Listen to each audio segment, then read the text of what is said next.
Hi friends, எல்லோரும் எப்படி இருக்கீங்க? நாங்கள் நல்லாயிருக்கோம். இன்றைக்கி என்ன விளாக் பார்க்க போகிறோன்னா, எங்கள் ஊர் கோயில் கூட முளைப்பாரி போட்டிருந்தாங்க. அந்த வீடியோ தான் பார்க்க போகிறோம். 6 மணிக்கு ஆரம்பித்து நைட்டு 9:30 ஆயிடுச்சு முளைப்பாரி முடிகிறதுக்கு. இது வந்து சக்தி கிரகம்னு சொல்லுவாங்க. அந்த மாதிரி முப்படாதி அம்மன் முளைப்பாரி. குழந்த இல்லாதவங்க வந்து குட்டி பொம்மை வச்சு அதில் முளைப்பாரி போட்டிருந்தாங்க. இப்படி நிறைய விதமாக முளைப்பாரி போட்டிருந்தாங்க. உங்கள் ஊரில் இந்த மாதிரி முளைப்பாரி எப்படி போடுவாங்கன்னு சொல்லுங்கள், கமெண்ட் பண்ணுங்கள். நம்ம சேனலை வந்து சப்ஸ்கிரைப் பண்ணிவிட்டு பாருங்கள், புதுசாக பார்க்குறவங்க. இது முடித்து பார்த்திங்கன்னா கோயில் தெரு சுற்றி கோயிலுக்கு கொண்டு போய் இறக்கிடுவாங்க.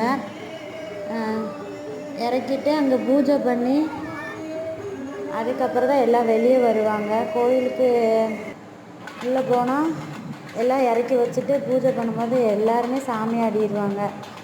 இது ஒரு அண்ணன் காளி வேஷம் போட்டிருந்தாங்க, அதுவும் செங்காளி வேஷம் போட்டிருந்தாங்க. அந்த அண்ணன் தான் வருஷம் வருஷம் போட்டிருப்பாங்க. இந்த மாதிரி சிறப்பாக பூஜைலாம் முடிஞ்சு எல்லாம் சாமி கும்பிட்டு அடுத்து வந்து பாட்டு கச்சேரி வச்சுருந்தாங்க. அதையும் பார்த்துட்டு வீட்டுக்கு வந்தாச்சு. உங்கள் ஊரில் எப்படி திருவிழா நடக்கும்னு கமெண்ட் பண்ணுங்கள். Bye friends.